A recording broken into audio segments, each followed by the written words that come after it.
একবার খেলে বারবার বানাবেন। খুব সহজ পদ্ধতিতে কিভাবে ঘরে এই কড়াইশুঁটির কচুরি বানানো যায় চলুন দেখে নিই। এর জন্য আমাদের প্রথমেই নিয়ে নিতে হবে 500 গ্রাম কড়াইশুঁটি, যেটাকে আমরা একটা মিক্সচারে মিক্স করে নেব। একটা স্মুথ পেস্ট বানানো হয়ে গেলে অন্য আর একটা মিক্সচারে কিছুটা আদা আর কিছুটা কাঁচা লঙ্কা পেস্ট বানিয়ে নেব। এরপর পুর বানানোর জন্য একটি ননস্টিক প্যানে কিছুটা তেল গরম করতে দিয়ে দেবো। তেল গরম হয়ে গেলে তাতে হাফ চামচ হিং আর কিছুটা কালো জিরে নিয়ে সেটা ভালো করে ভেজে নেব। হিং আর কালো জিরেটা ভাজা ভাজা হয়ে গেলে তাতে আমরা ওই আদা আর লঙ্কার পেস্টটা দিয়ে একটু ভেজে নেব। ভেজে নেওয়ার পরে তাতে আমরা ওই কড়াইশুঁটির পেস্টটা দিয়ে নেব। দিয়ে ভালো করে নাড়াচাড়া করব যতক্ষণ না ড্রাই হয়ে যায়। ড্রাই হয়ে যাওয়ার পরে তাতে আমরা 1 চামচ ছাতু দিয়ে নেব, যাতে টেস্টটা আরও দ্বিগুণ বেড়ে যায়।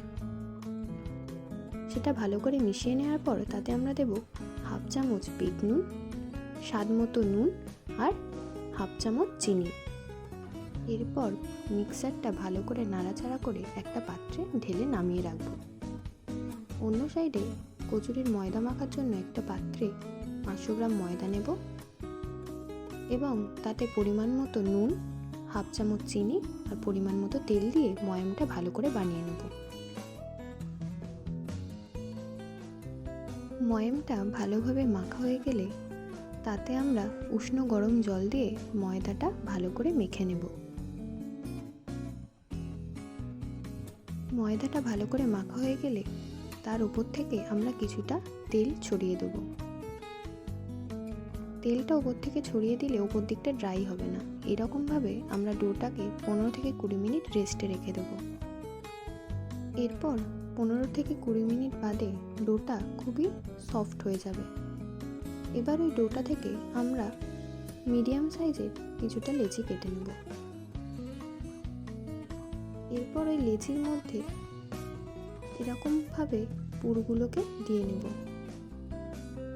এরকমভাবে পুরগুলো দিলে লেচির মধ্যে থেকে পুরগুলো ফেটে বাইরে বেরিয়ে আসবে না।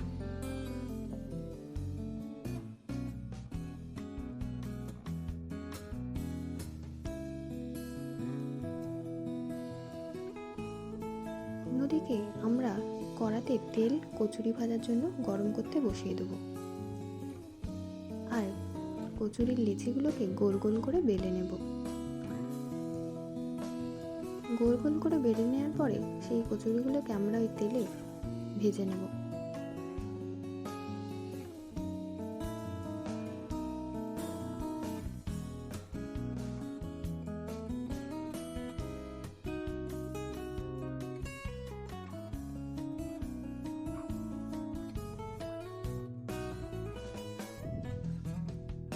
এভাবে আরও কতগুলো কচুরি বেলে ভেজে নেব।